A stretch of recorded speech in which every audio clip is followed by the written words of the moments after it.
मोदी के फेवरेट पूर्व chief justice of India Chandrachud ने जब मोदी सरकार को छोड़कर राहुल गांधी को सपोर्ट किया तो हड़कंप मच गया। आपको बता दें कि सुप्रीम कोर्ट से नोटिस जारी होने के बाद से चंद्रचूड़ बौखला रहे हैं। कभी कहते हैं कि मोदी की स्कीम नहीं चलेगी तो कभी कहते हैं कि चुनाव आयोग को हद से ज्यादा शक्तियां देना खतरनाक है। फिलहाल एक तरफ चंद्रचूड़ ने बयान दिया है, दूसरी तरफ बवाल खड़ा हो गया है। आपको बता दें कि मोदी को छोड़कर राहुल गांधी को सपोर्ट करना चंद्रचूड़ को इतना भारी पड़ गया है कि 24 घंटे में ही अपने बयान को वापस लेने की नौबत आ गई है। तो फिलहाल क्या हुआ है चंद्रचूड़ के साथ आपको बताएंगे और इस पूरे खेल पर राहुल गांधी ने क्या एक्शन लिया है उस पर भी आएंगे। लेकिन खबर में सबसे पहले बिग ब्रेकिंग देखिए कि कैसे चंद्रचूड़ ने जबरदस्त पलटी मारी है। खबर आप देखिए न्यूज़ 18 की। देखिए इस खबर में लिखा हुआ है कि पूर्व सीजीआई चंद्रचूड़ ने एक देश एक चुनाव का किया समर्थन, लेकिन चुनाव आयोग की शक्तियों पर जताई चिंता। तो चीफ जस्टिस ऑफ इंडिया के कार्यकाल के दौरान दबाव में रहने वाले चंद्रचूड़ रिटायरमेंट के बाद असल में कितना दबाव में है, इसका अंदाजा आप इस बात से लगा सकते हैं कि एक तरफ सुप्रीम कोर्ट से चंद्रचूड़ को घर खाली करने का नोटिस जारी हुआ, दूसरी तरफ चंद्रचूड़ ने पलटी मार दी है। आपको बता दें अभी ठीक 2 दिन पहले चंद्रचूड़ ने मोदी की one nation one election scheme का जमकर विरोध किया था। खबर भी मौजूद है, खबर आप देख सकते हैं हिंदुस्तान की।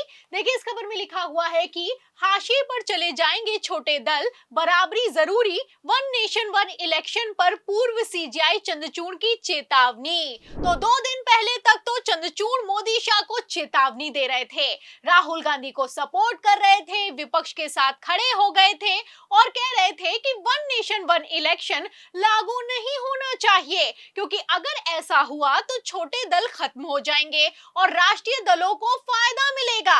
आपको बता दें चंद्रचूड़ यही नहीं रुके, आगे उन्होंने कह दिया कि चुनावों में खर्च होने वाली राशि को भी तय कर देना चाहिए, इसकी लिमिट निर्धारित होनी चाहिए, वरना ये असंतुलन धन बल वाले दलों के पक्ष में चुनावी प्रक्रिया को झुका देता है। तो फिलहाल धन बल किसके पास सबसे ज्यादा है? भारतीय जनता पार्टी के पास। वन नेशन वन इलेक्शन किसकी स्कीम है? भारतीय जनता पार्टी की स्कीम है।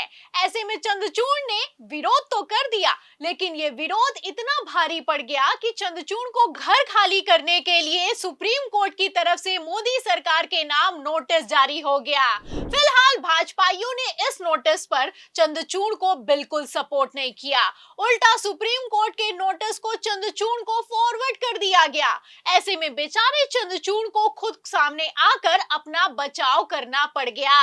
सरकारी बंगला ना खाली करने की फजियत से बचने के लिए चंद्रचूड़ ने कहा कि मुझे मेरी बेटियों के लिए आईसीयू जैसे सेटअप की जरूरत है, मेरा सामान पैक है, जैसे ही मेरा घर बन जाएगा मैं उसमें शिफ्ट हो जाऊंगा। आपको बता दें कि चंद्रचूड़ की दोनों बेटियां स्पेशल चाइल्ड हैं।